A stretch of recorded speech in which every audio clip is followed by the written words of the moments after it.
Recording start करना भूल गई थी. Never mind. बताओ ये ठीक है Khushboo? The dog barked loudly at the mail person causing nervousness. She has marked dog and male person as concrete nouns and nervousness as abstract noun. Is this correct? Yes, ma'am. Yes, this is correct. Good. Next one, Nilesh.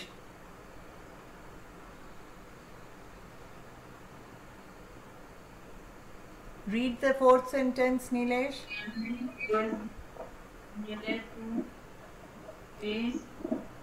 Fears. F. Fears.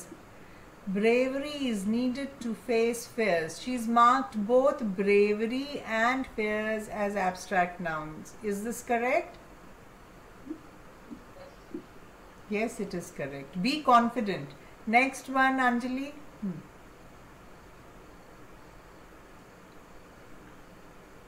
Anjali, read the... Noise and laughter. Has she's marked city as concrete noun, noise and laughter as abstract nouns. Is this right? Yes, ma'am. Okay. Very good. So there was mainly one mistake that you made, which was in the second question. Okay, Nidhi? Baki, well done. Next, Okay, good. Next, Vishal. Read the second question and the first sentence.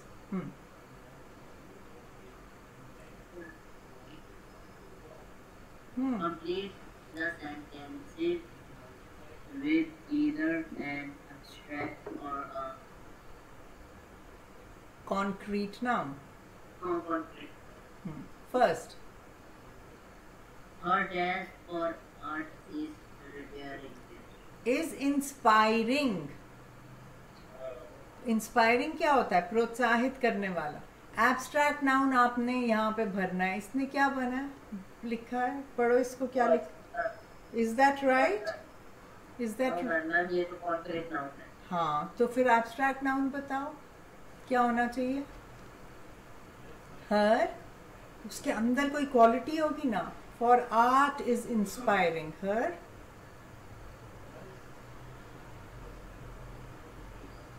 मैंने बताया था.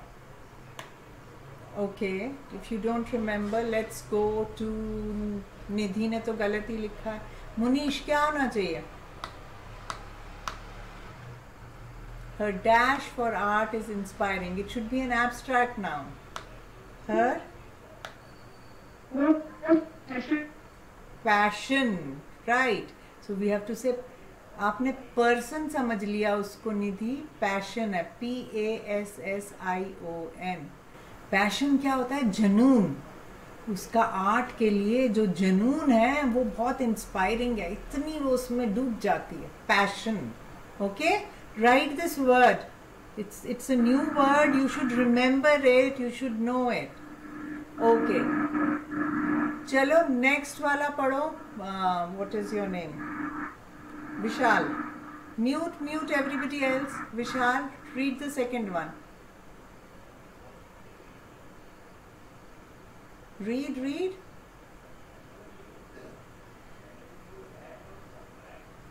Vishal, read the second one. First वाला आपको आया नहीं था, इसलिए second बोल रही हूँ पढ़ने को. Read it. I love eating a juicy dash in the summer. And concrete noun होना चाहिए. सो she is written a juicy mango slice in the summer. Is this a concrete noun? सही है, पर एक मिस्टेक है इसमें भी. अभी भी क्या मिस्टेक है? बीच में मैंगो M स्मॉल होएगा. Okay, it won't be capital M Nidhi. It will be mango slice. Good. Okay, सिर्फ ये वाला पैशन करना है. Third one, Nidhi, read.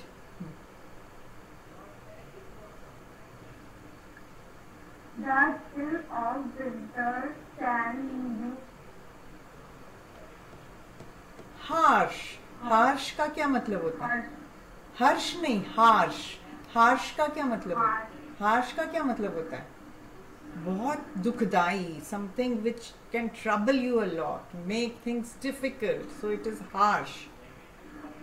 Sometimes what somebody tells us is could also hurt us, so then he has used harsh words. Okay, so the chill of winter can be harsh. So chill, is this chill correct? Do you think it is correct? Can you see chill? Can you feel? Can you touch chill? Can you hear chill? No, you can't. So this is correct. Good. Next, Munish, fourth one. Munish fourth one, read. अभी और exercises करनी है हमने.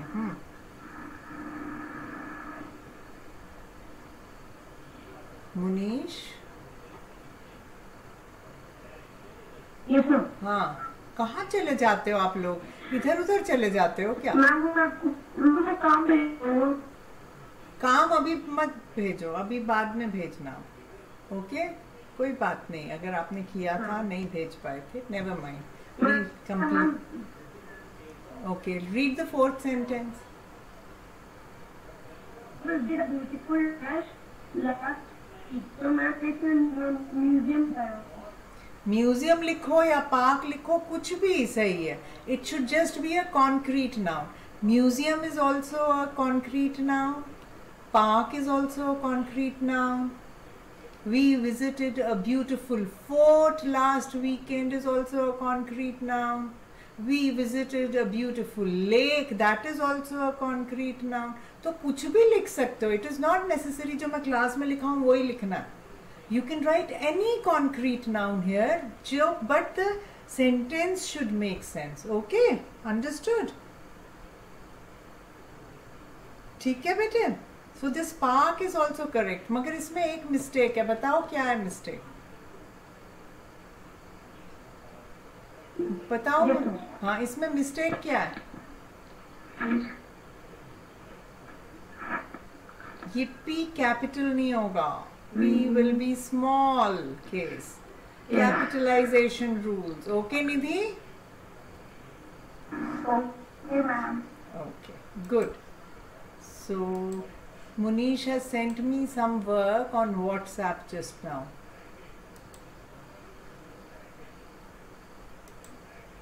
Let me see if this is only the class work. Yes. Okay. So it's the same. Good. Good, Munish. Thank you for sending it. But now we will go and do some more exercises. And I'm opening this. So we've done exercise number 1. We have done exercise number 1. We've done exercise number 2. Now I want all of you to sit with your notebooks. First read this. Munish के बाद किसकी turn थी? खुशबू.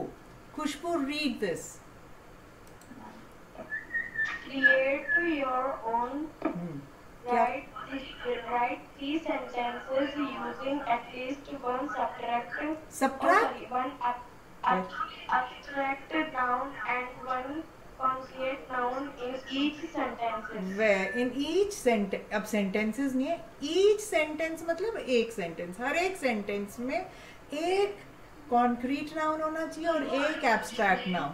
Now everybody, I am giving you 2 minutes. Write 3 sentences जिनमें एक abstract noun use हुआ और एक concrete noun. और मेरे को अभी सब sentences सुनाएंगे और मैं लिखूंगी. Okay? So everybody's sentences I'll write. देखते हैं कौन क्या sentence लिख रहा है. 3 sentences लिखने हैं सिर्फ हमने. Okay? मैं यहाँ पे लिख रही हूँ. सबसे पहले लिखती हूँ मैं. खुशबू से स्टार्ट हो रहा है तो खुशबू का नाम. तो खुशबू के सेंटेंसेस यहाँ पे लिखूंगी. ओह यार,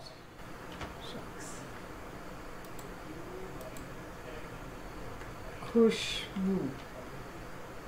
इसके 3 sentences, 1 2 3. Then नीलेश, नीलेश के sentences, 1 2 3. Then Anjali's sentences, Anjali, 1. Everybody write. मैं यहाँ पे अपने लिए ये काम कर रही हूँ, आपके लिए नहीं कर रही हूँ. ओके आप लोग सेंटेंसेस लिखो. 3 सेंटेंसेस लिखने हैं. एक एब्स्ट्रैक्ट नाउन होना चाहिए और एक कॉन्क्रीट. अभी जो ऊपर सेंटेंसेस किए हैं वो कॉपी नहीं करना, मगर उनसे आपको आइडिया मिल सकता है. Okay next is Vishal, 1 2 3.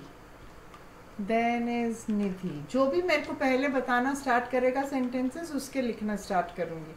ये कोई टर्न नहीं है कि इस. And then Munish, first second and third. Okay so I want all of you to write sentences. जिसने एक भी सेंटेंस लिखा हो वो अपना अनम्यूट करके मुझे बताए जल्दी से. एक सेंटेंस तो अभी तक हो गया होना चाहिए सबका.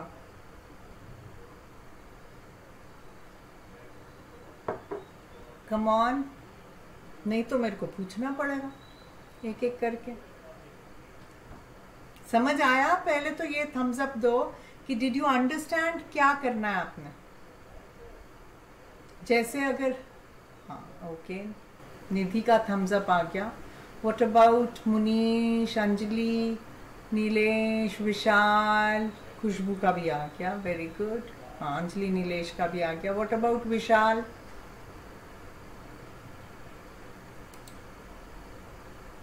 मैंने लिख लिया. लिख लिया. Very good, well done. चलो बताओ मेरे को अपने सेंटेंसेस. मैं लिखती हूँ मुनीश के सेंटेंसेस. इधर लिखने हैं मेरे को. हाँ ma'am the sun set over the mountain. The sun set over the mountains. तीनों सेंटेंस लिखे हैं. मैम दूसरे वाले में मैम थोड़ा सा डाउट है. पहले मेरे को फर्स्ट वाले में बताओ कि इसमें माउंटेन्स तो हमारा कॉन्क्रीट नाउन है. सन भी हमारा कॉन्क्रीट नाउन है, हम देख सकते हैं. सेट होना तो वर्ब है. Sunset over the mountains. Where is the abstract noun? Ma'am वो क्या बोलते हैं मैम, एक सेंटेंस में दोनों चीज होनी चाहिए. इसको मैं आपको सबको हिंट देने के लिए बताती हूँ ताकि इसको थोड़ा ठीक करते हैं. I saw the beautiful sunset. ये सनसेट क्या है? पूरा कॉन्क्रीट नाउन इकट्ठे है. Sunset over the mountains. Okay तो ब्यूटीफुल इसमें क्या आ गया? Abstract noun. माउंटेन्स क्या है? Concrete noun. ओके अच्छा अब ऐसे ही किसी और ने कोई सेंटेंस लिखा है? मैम मैंने एक मैम लास्ट वन दे सकते हैं मैम? बताओ एक और. हाँ बोलो. They built a strong friendship over the years. Very good. They built a strong friendship over the years. Dogri च गल कर रहे हैं. Yes ma'am. हाँ अभी पहले इधर ध्यान दो. हाँ they built a strong friendship over the years. So which is the concrete noun here and which is the मतलब नाउन या प्रोनाउन कुछ भी हो सकता है. years क्या है? पहले मुझे बताओ years क्या है? एब्स्ट्रैक्ट नाउन है या नहीं वर्ब है. years built है verb. they built a strong friendship. उन्होंने अपनी फ्रेंडशिप को स्ट्रॉन्ग बनाया. फ्रेंडशिप फ्रेंडशिप एक एब्स्ट्रैक्ट नाउन है। और दूसरा कॉन्क्रीट नाउन कौन है? दे। दे प्रोना हमने नाउन की जगह यूज किया है। हम इस दे की जगह अगर, तो ये भी हम कॉन्क्रीट नाउन बोल सकते हैं, but this is a pronoun. Okay, तो मैम ये कॉन्क्रीट में मैम यूज हो सकता है? क्या हो सकता है? जैसे मैं नहीं मैम, तो फिर अगर अब ये गलत होगा ना मैम, सही है दे सही है, चलेगा, प्रोनाउन भी चलेगा, पर उसकी जगह मैं अभी वही बताने लगी थी आपको कि दे की जगह हम लिख सकते हैं राम एंड श्याम, है ना? ये Ram and Shyam, SH, Ram and Shyam built a strong friendship over the years. Okay, तो ये दोनों कॉन्क्रीट नाउन्स हैं। और years क्या है? टाइम है वो, बट हमने किसी नाम एज अ नाम नहीं हमने लिया है इसको, सालों साल।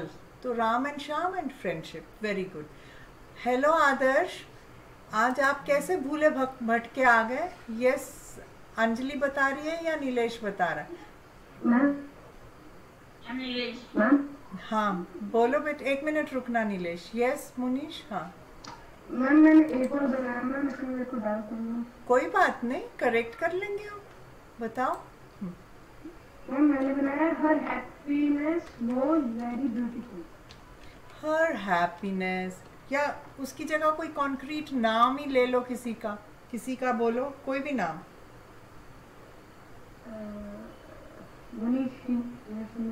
हाँ नाम ले रहा ना। हाँ, निशीज, तो फिर निशीज उसकी थी। हर तो वो पोजेसिव नाउन ही है, पोजेसिव प्रोनाउन है। निशीज हैप्पीनेस वॉज, बोलो क्या? ब्यूटीफुल। वॉज वेरी ब्यूटीफुल, चलेगा। ब्यूटीफुल की जगह वॉज वेरी हम बोल सकते हैं कि उसकी खुशी जो थी वो हम सब उससे बहुत प्रभावित हुए या कुछ। It was contagious, contagious. एक और वर्ड लिखो सब लोग अपनी कॉपी में वोकैबुलरी की, कंटेजियस। कंटेजियस होता है जो हमें लग जाए, क्योंकि वो खुश थी हम भी खुश हुए। निशी इसमें कॉन्क्रीट नाउन है और happiness is the abstract noun. Okay, very good. Okay Nilesh. अच्छा आदर्श, पहले मैं आदर्श को बता दूं हम क्या कर रहे हैं, फिर आदर्श को भी बोलते हैं। आदर्श, आप इतने दिनों बाद क्यों आए हो?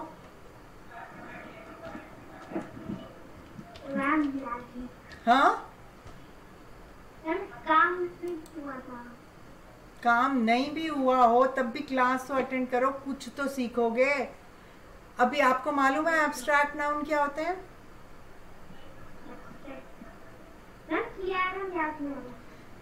एब्स्ट्रैक्ट नाउन वो होते हैं जिनको हम सेंसेस से नहीं देख सकते, ना देख सकते हैं, ना छू सकते हैं, ना सुन सकते हैं, ना टेस्ट कर सकते हैं, ना सूंघ सकते हैं, पर उनको हम फील कर सकते हैं। जैसे इमोशंस के नाम, इवेंट्स के नाम, ओके, कोई आइडियाज के नाम, उनको बोलते हैं। तो आपने 3 सेंटेंस बनाने हैं जिसमें एक एब्स्ट्रैक्ट नाउन हो और दूसरा कॉन्क्रीट। कॉन्क्रीट वो वाले नाउन्स होते हैं जिनको हम देख सकते हैं, सूंघ सकते हैं, फील कर सकते हैं, टच कर सकते हैं, सब कर सकते हैं। ओके, 3 सेंटेंस बनाओ।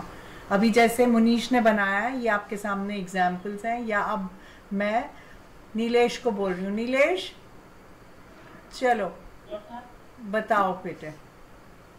The party and organized by my father. फिर से बोलो। द पार्टी, हाँ आगे, is organized by my father. my father। इसमें अब मेरे को बताओ, ऑर्गेनाइज्ड तो वर्ब है, फादर भी कॉन्क्रीट नाउन है, और इसमें एब्स्ट्रैक्ट नाउन कौन सा है? एब्स्ट्रैक्ट नाउन कौन सा? Party abstract. हाँ very good, very good, good, बिल्कुल करेक्ट है sentence. Next sentence Nilesh. Very good. The wedding cake is so beautiful. The wedding cake is so beautiful. So, which is the concrete noun here? And cake. Very good. And what is the abstract noun? And wedding. Beautiful. Beautiful. Wedding is also abstract noun. मगर इधर wedding जो है वो abstract noun नहीं है, beautiful abstract noun है. Wedding cake. मैंने बोला. हाँ, very good. हाँ मुनीश. केक के पहले जो ये वेडिंग लगी है ये यहाँ पे एडजेक्टिव है कि कौन सा वाला केक, वेडिंग वाला केक, तो वो वहाँ पे एडजेक्टिव है. ओके, तो हमें समझना है कि सेम वर्ड कभी एडजेक्टिव भी बन सकता है, कभी एब्स्ट्रैक्ट नाउन भी हो सकता है. Okay Nilesh, the third sentence. And the children are playing with soft toys. The children are playing with soft toys. Okay, so बताओ क्या है इसमें abstract noun? And child, man, soft is abstract noun. No, soft is again an adjective. Wait. हाँ, wait. Soft is again the adjective. कौन से toys के साथ खेल रहे हैं? सॉफ्ट टॉयज के साथ. ओके, तो वो नाउन नहीं है, वो एडजेक्टिव है. इधर कोई हमें एब्स्ट्रैक्ट नाउन डालना पड़ेगा. The children are playing. Children तो कॉन्क्रीट नाउन है. Happily with the soft toys. Okay? तो हैप्पीली जो है वो हमारा एब्स्ट्रैक्ट नाउन बन गया. Yes, ma'am. Good, well done, well tried. Adarsh समझ आ गया? आदर्श? Yes, ma'am. हाँ, तो अब आप भी बनाओ. अब कौन सुना रहा है मेरे? अच्छा, अभी खुशबू भी बता रही है. चलो खुशबू बताओ सेंटेंसेस अपने. गुड. मैम फर्स्ट तो है her kindness toward the stray cat was heart warming. Her kindness towards the, towards आएगा, टुवर्ड्स द. हाँ, stray cat. Stray cat spelling STARAY. Cat. हाँ, no ma'am RAY. STARAY. No ma'am RAY. STRAY. Stray नहीं, stray. Stray cat. Stray cat. Stray cat का क्या मतलब होता है, पहले ये बताओ. मैम शायद से बेचारी क्या. नहीं, एक मिनट रुको. इसने सेंटेंस लिखा है, इसको पता होना चाहिए. Her kindness towards the stray cat. आगे क्या लिखा है? Was. Stray cat was heart warming. Heart warming. ये कहाँ से लिखा है आपने सेंटेंस? खुद बनाया? Yes ma'am. खुद बनाया ये sentence? Yes ma'am. Very good. Stray का क्या मतलब होता है? नहीं, बाकी सब म्यूट करेंगे, अभी सिर्फ मेरे को खुशबू बताएगी. स्ट्रे का क्या मीनिंग होता है? आपने खुद बनाया. आवारा. आवारा. आवारा नहीं, somebody who is not owned. हाँ, ऐसे ही जो घूम रही है. Stray cat, somebody who is not being taken care of. ऐसे. हाँ, और हार्ट वार्मिंग का क्या? हार्ट वार्मिंग का क्या मतलब होता है? हार्ट मैम किसका? हार्ट वार्मिंग आपने ही बताया वर्ड.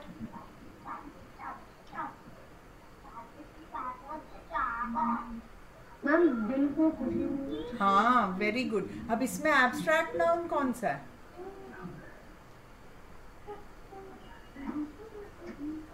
बताओ. Which is the abstract noun in this? Kindness. And which is the concrete noun? Ma'am heart warming. अरे हार्ट वार्मिंग नहीं है concrete noun. Concrete noun stray नहीं, cat, just cat. Stray is the adjective. कौन सी वाली cat? Stray cat या पेट cat हो सकती है। या मैम वो जो स्ट्रे कैट है मैम, अगर उसको हम बेचारी बिल्ली बोलेंगे तो मैम गलत हो जाएगा? नहीं, वो भी सही है। बेचारी नहीं, एक्चुअली स्ट्रे वो होती है जो पेट नहीं होती है, जिसका कोई ओनर नहीं होता, जो दर बदर घूम रही होती है। ओके मैम रोड पे। हाँ, जो रोड पे ऐसे स्ट्रे डॉग्स घूम रहे होते हैं। अच्छा, next sentence Khushboo. Ma'am he's nervous for wedding in last day. His Nervous for wedding in last day. Nervous for, क्या बोलना चाह रही हो? Wedding in last day. No ma'am, for last. Yes ma'am, in last day. In last day क्या बोलना क्या चाह रहे हो, पहले ये बताओ। Ma'am, he's nervous for wedding in मतलब क्या हुआ इसका, हिंदी में समझाओ। last day. हाँ, हिंदी में समझाओगे तो क्या मतलब हुआ? मैम वो नर्वस है अपनी शादी के आखिरी दिन। हाँ, वो अपनी शादी के आखिरी दिन नर्वस था, है ना, घबरा रहा था। हाँ, तो इसमें अभी ये सेंटेंस ही पूरा अभी करेक्ट नहीं है। सुनो सब लोग, ध्यान से सुनो। हिज nervousness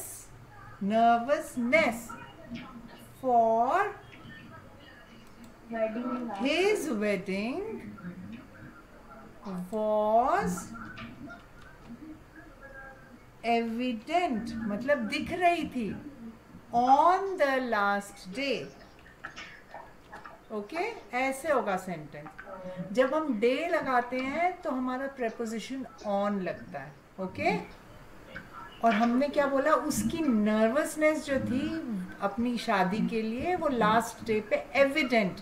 एविडेंट का मतलब होता है दिख रही थी। Was, we were able to see it. Okay, evident is to be able to see. Okay, third sentence. Ma'am she is emotional for birthday decoration. She is emotional for birthday decoration. अच्छा, ये बताओ मेरे को क्या मतलब हुआ इसका पहले। मैम वो भावुक थी अपने बर्थडे की डेकोरेशन देख के। अच्छा, तो फिर देख के तो लिखा ही नहीं।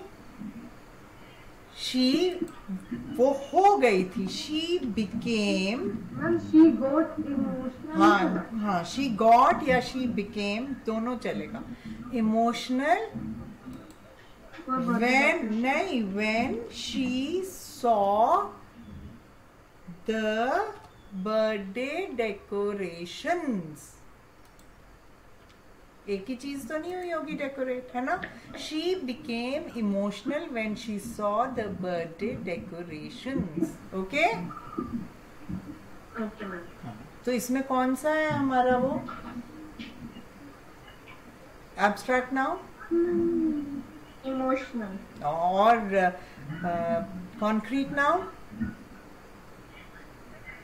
Decoration. Very good, well done, very good Khushboo. सबको मैं वेरी गुड बोल रही हूँ। Munish, Nilesh, Khushboo. Now who is telling me their sentence? Adarsh बता रहा है। Have you written?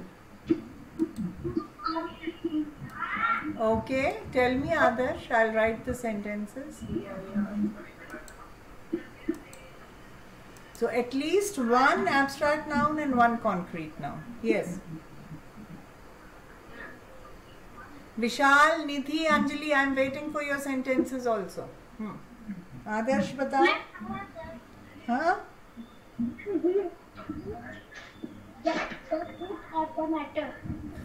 I couldn't hear you. बहुत शोर है आपके वहाँ. फिर से बोलो. He has to get the truth of the matter. He has to get to the truth of the matter. Truth of the matter. Okay. So which is the abstract noun here? Ma'am, truth. And which is the concrete noun? Ma'am ये सिर्फ abstract noun वाला है। नहीं, एक abstract noun लगा होना चाहिए और एक कॉन्क्रीट नाउन। तो ये ही की जगह आप बोल सकते हो आदर्श, तो ये आदर्श जो है ये कॉन्क्रीट नाउन हो जाएगा। Adarsh has to get to the truth of the matter, तो आदर्श जो है वो कॉन्क्रीट नाउन है and truth of the matter is the abstract noun. Okay, second sentence दोनों होने चाहिए। एक Aditya wrote a letter. Aditya wrote a letter.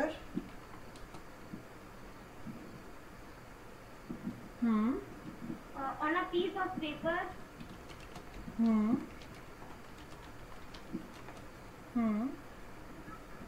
Very sadly. Very. Ma'am on a piece of paper भी। On. Ma'am on a piece of paper नहीं। फिर क्या? Ma'am बस इतना ही था। Aditya wrote a letter very sadly. On a piece of paper भी चलेगा अगर नहीं लिखना चाहते तब भी। So which is the concrete noun? Ma'am concrete noun Aditya. हाँ, और एब्स्ट्रैक्ट नाउन कौन सा है? Ma'am abstract noun very sadly. अब देखो ये सैडली जो है ये किस चीज को डिस्क्राइब कर रहा है? रोट को। ये तो यहाँ पे एडवर्ब है, रोट मतलब वर्ब को डिस्क्राइब कर रहा है। Aditya is very sad to writing this letter.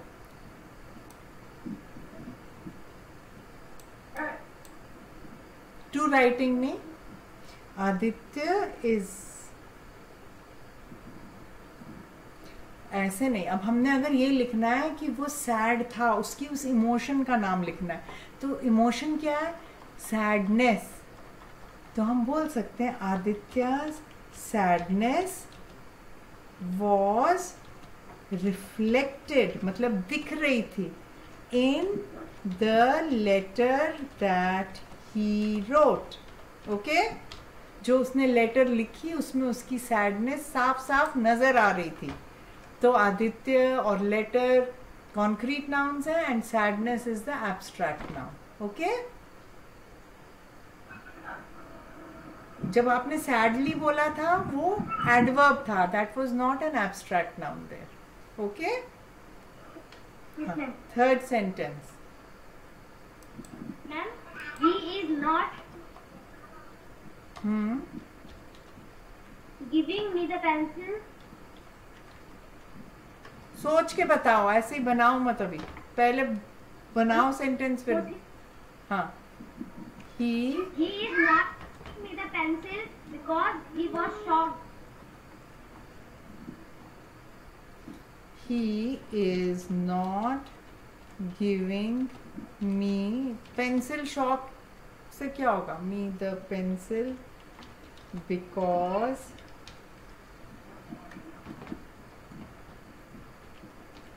he was shocked.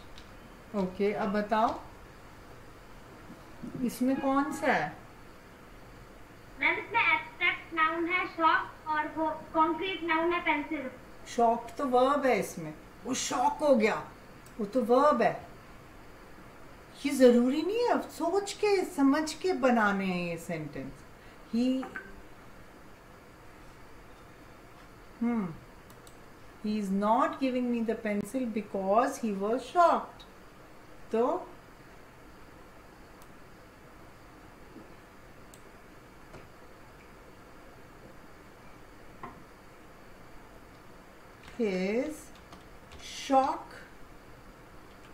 his shock did not let him give me the pencil. अब देखो सेम शॉक को ही मैंने यूज किया है, पर उसका शॉक जो अंदर में था, उसके बाद सारे वर्ड्स आ रहे हैं। पेंसिल कॉन्क्रीट नाउन है, हिज प्रोनाउन है, उसका शॉक अंदर का। ही वॉज शॉक्ड तो मतलब वर्ब बन गया। हिज शॉक, उसके अंदर जो एकदम से दिल को दहलाने वाली चीज हो गई थी, did not let him give me the pencil, उसकी वजह से वो मेरे को पेंसिल नहीं दे पाया. Understood Adarsh? Yes, ma'am. So that's why I keep saying you have to keep attending the classes regularly. Don't be like irregular like this. Okay, now next. Vishal, Nidhi, Anjali. Ma'am Yes. Ma'am मेरे को भी आ रहा है. हाँ बताओ, फिर मैं अंजलि से उसके बाद मैम राम एंड श्याम हाँ, Ram and Shyam. Friendship was हाँ, शाम्स. अगर फ्रेंडशिप थी उनकी तो हमको पोजेसिव नाउन बनाना पड़ेगा उनका. Ram and Sham's friendship was very strong. Very strong. Okay, तो कैसी थी फ्रेंडशिप? स्ट्रॉन्ग थी. तो ये स्ट्रॉन्ग जो है यहाँ पे एडजेक्टिव है. फ्रेंडशिप जो है वो क्या है? Abstract noun. हाँ, और कॉन्क्रीट नाउन कौन सा है? Ram and Shyam. Very good. Next sentence. My sister wedding. My sister's wedding. बेटे ये पोजेसिव नाउन्स मैं और छोटी क्लासेस में पढ़ा रही हूँ. अपोस्ट्रोफी एस लगा के हम बताते हैं कि किसकी वेडिंग है. When something belongs to somebody. My sister's wedding. Okay. Decoration. My sister's wedding decoration, okay, was very pretty. Okay, which is the abstract noun in this?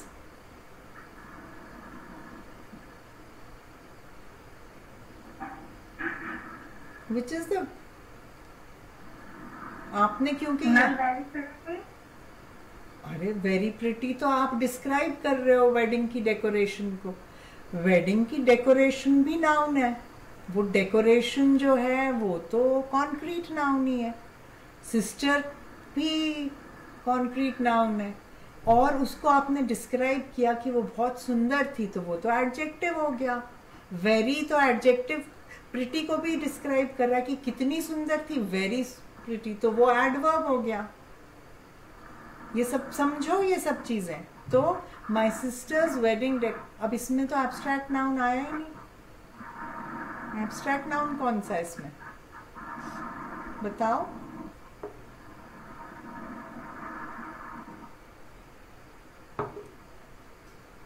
इस सेंटेंस को चेंज करना पड़ेगा थोड़ा सा. इसको कैसे हम चेंज करेंगे जो कि इसमें हम ऐसे भी बोल सकते हैं. I was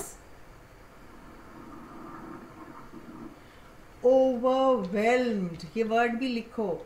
by my, अब ये m छोटा हो जाएगा क्योंकि बीच में आ गया. overwhelmed. overwhelmed मतलब बहुत ज्यादा खुशी होना, खुशी मिलना. I was overwhelmed by my sister's wedding decoration.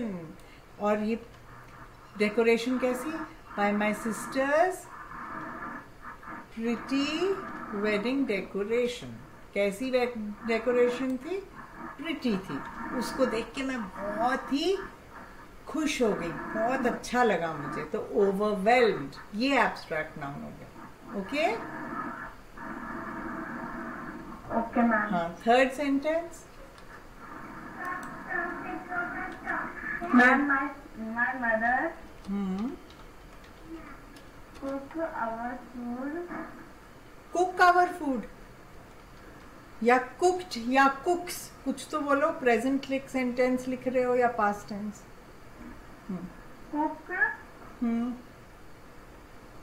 Our food.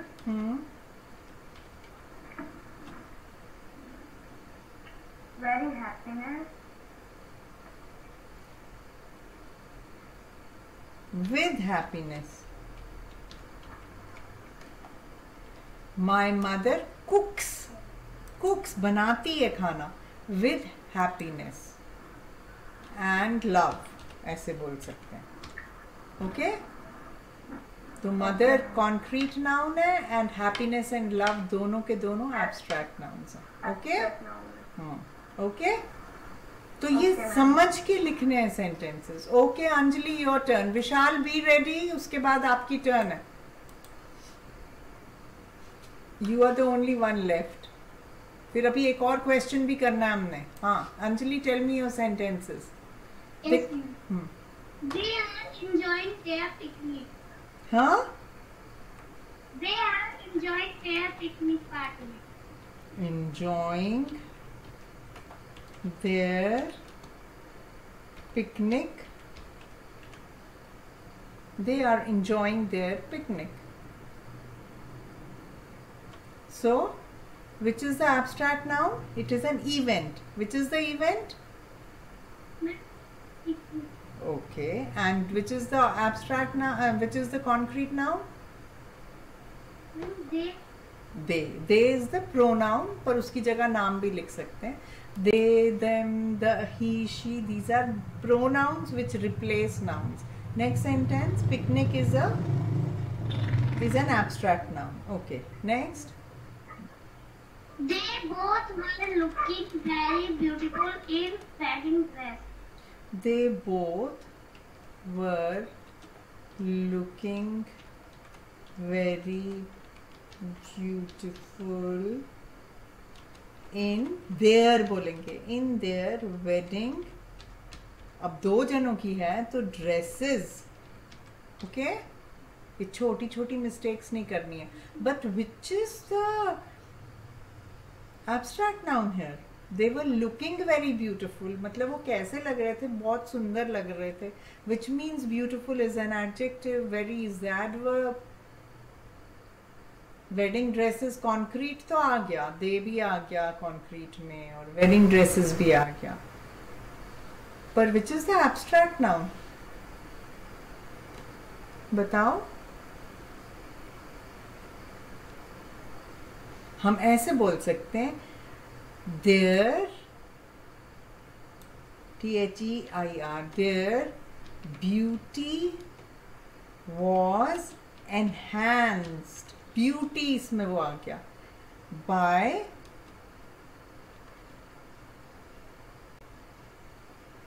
There beautiful wedding dresses. तो ब्यूटी जो है वो बन गया हमारा abstract noun. Okay, their beauty was enhanced by their beautiful wedding dresses. Beautiful यहाँ पे एडजेक्टिव है, वेडिंग ड्रेसेस तो कॉन्क्रीट नाउन है, beauty is the abstract noun. Okay Anjali, Yes, ma'am. Third sentence. My friend announced to come in her birthday party. Announced verb है। My friend announced to come नहीं, the date of her birthday party। Okay, तो आपने birthday party जो है उसको आपने वो बना दिया, इवेंट्स को ही पकड़ लिया है दोनों बहन भाइयों ने। Party is the abstract noun and friend is the concrete noun. Good. Vishal, your turn. Everybody else has given their sentences. Now Vishal, it's your turn. Is he there or he has left? I don't know. हाँ, tell me your sentences. Did you know हाँ, why Did you know why Ron was crying? did you know why Ron was crying? Did you know नहीं, do you know बोल सकते हैं। Do you know why Ron was crying? But which is the abstract noun here? Ron. Not crying. No, was crying verb है ये। वो रो रहा था, तो इमोशन नहीं आई कोई। इवेंट नहीं, स्टेट नहीं आया। स्टेट मतलब सैडनेस हो या हैप्पीनेस हो या कुछ हो या फेयर हो, कुछ तो है। तो हम इसको ऐसे लिख सकते हैं, do you no Ron was crying because of his fair. Because of his fair. तो इसमें अब बताओ कौन सा एब्स्ट्रैक्ट नाउन? Ma'am fear. हाँ, देखा? तो अब समझ आया ना? Very good. नेक्स्ट सेंटेंस बताओ।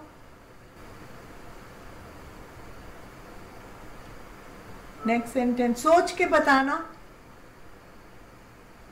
कंफ्यूज नहीं करना है हमने। देखो बहुत बच्चों ने Ron is a kind man. नहीं, Ron is a kind man. Kind man तो कैसा मैन है? काइंड मैन है। काइंड तो क्या है? एडजेक्टिव। हम रॉन की काइंडनेस की बात करेंगे। Ron's kindness. आगे बोलो, अब बनाओ सेंटेंस। फिर ये एब्स्ट्रैक्ट बनेगा। हाँ,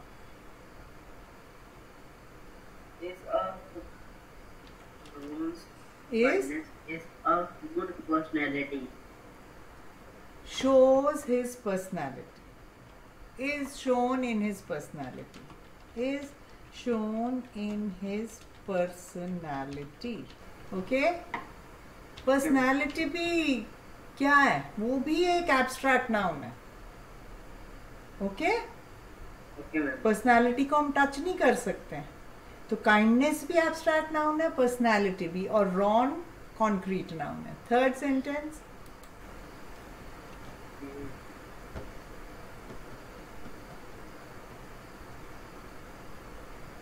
कम ऑन सारे सेंटेंसेस सब लोग लिख लेना। हाँ बताओ। Ron was sad about his exam. He was sad मतलब वो उदास हो गया था, which means it is a verb.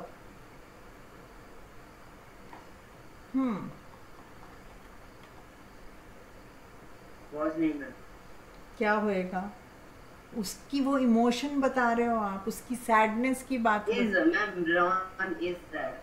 Is sad भी तो कैसा है? रॉन सैड है, तो फिर से एडजेक्टिव हो गया। हमें एब्स्ट्रैक्ट नाउन बताना है। किसी एक इवेंट की बात करो, उसकी किसी इमोशन की बात करो, उसकी स्टेट की बात करो, उसकी कोई क्वालिटी की बात करो। हाँ बोलो। जैसे हमारी क्वालिटीज में और क्या क्या हो सकता है? करेज हो सकता है, फेयर हो सकता है ना? और क्या हो सकता है? फ्रीडम हमने पढ़ा था। वो स्टेट होती है freedom. Ron wants his freedom. Okay, Ron. चाहता है। हाँ ठहरो एक minute. Ron wants his freedom, which is okay. His freedom. Freedom is an abstract noun. Ron is the contract noun. Concrete noun. Absolutely right. Ron wants his freedom. Okay? Now, सबको ये sentences सबको समझ आ गए ना?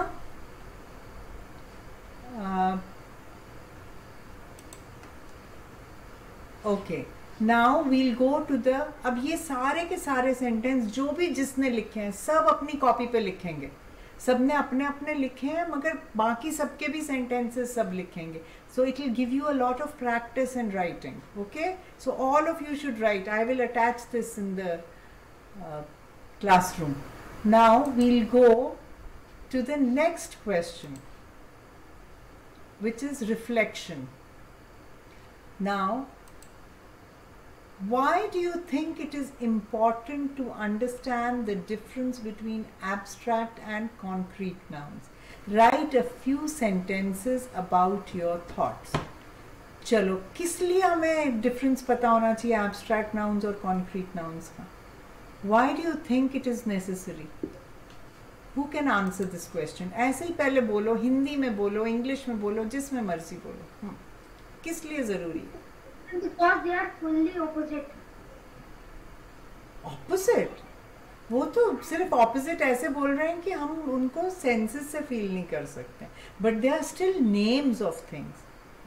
तो किस लिए हमें पता होना चाहिए कि नेम्स, जैसे अभी हमने इतने सारे एग्जाम्पल्स देखे जिसमें हमने सेम वर्ड को एज एन एब्स्ट्रैक्ट नाउन जब यूज किया तो मीनिंग बदल गया, और जब हमने उसको किसी और तरह से किया तो मीनिंग बदल गया। कभी वो एडजेक्टिव बन रहा था वही वर्ड, कभी वो एब्स्ट्रैक्ट नाउन बन रहा था, राइट? तो हमें किस चीज में हेल्प करते हैं अगर if we know the difference and we understand it, what will it help be helpful to us? बताओ, कौन बताएगा? बताओ बताओ, जल्दी से बताओ। मुनीश बता सकता है? Yes ma'am. हाँ, बताओ इस क्वेश्चन का आंसर कि why do you think it is important to understand abstract nouns and concrete nouns separately? Do you know? कुछ आपको समझ नहीं आया लिखते हुए, पढ़ते हुए? विशाल, आप बता। हाँ, मैम ताकि हम डिफरेंशिएट कर चीज को, ताकि हम अच्छे से लिख पाए। ओके, ये निधि चली गई क्या? निधि कहाँ चली गई? Nidhi has already left. This is so important and she is left anyways. Why? Okay, हाँ, ताकि हम डिफरेंशिएट कर पाए और हम अच्छे से सेंटेंस फॉर्म कर पाए। जो भी हम बोलना चाह रहे हैं उसको हम अच्छे से डिस्क्राइब कर पाए, राइट? हाँ, बोलो, क्या बोल रहे हो आदर्श? मैं वही बोल रहा था, मैं आपने बोल रही। ओके, विशाल आप बोलो, अंजलि, नीलेश, किस लिए इम्पोर्टेंट है? अब देखो यहाँ पे मैंने इसी में इनके आंसर्स भी दिए हुए हैं, पूरा आंसर किया आपकी इसी असाइनमेंट में। Now read this, you will be able to understand. Understanding मैं जोर से पढ़ देती हूँ, फिर आप लोग इन आंसर की में से देख के अच्छे से समझना और फिर मेरे को बताना नेक्स्ट टाइम अगर नहीं, अगर कुछ समझ नहीं आए। अगर समझ आए तो वेल एंड गुड। तो क्या difference between abstract and concrete nouns is important because it helps us to communicate more clearly. Clearly हम बता सकते हैं हम बोलना क्या चाह रहे हैं। Abstract nouns express feelings and ideas, while concrete nouns talk about things we can see and touch. Knowing both types of nouns allows us to describe our thoughts and experiences better. Okay? अच्छे से हम लिख सकते हैं, अपने आप को express कर सकते हैं, कम्युनिकेट कर सकते हैं whatever we want to say in a better way. Okay? Is that understood everybody? Yes ma'am. Okay. So now देखो आपने सारे क्वेश्चंस कर लिए हैं, सिर्फ लास्ट क्वेश्चन का आंसर लिख के अच्छे से समझ के और फिर अपना काम क्लासरूम में सबमिट करना है। Okay? That's all that I'm asking. I have made you do all the work.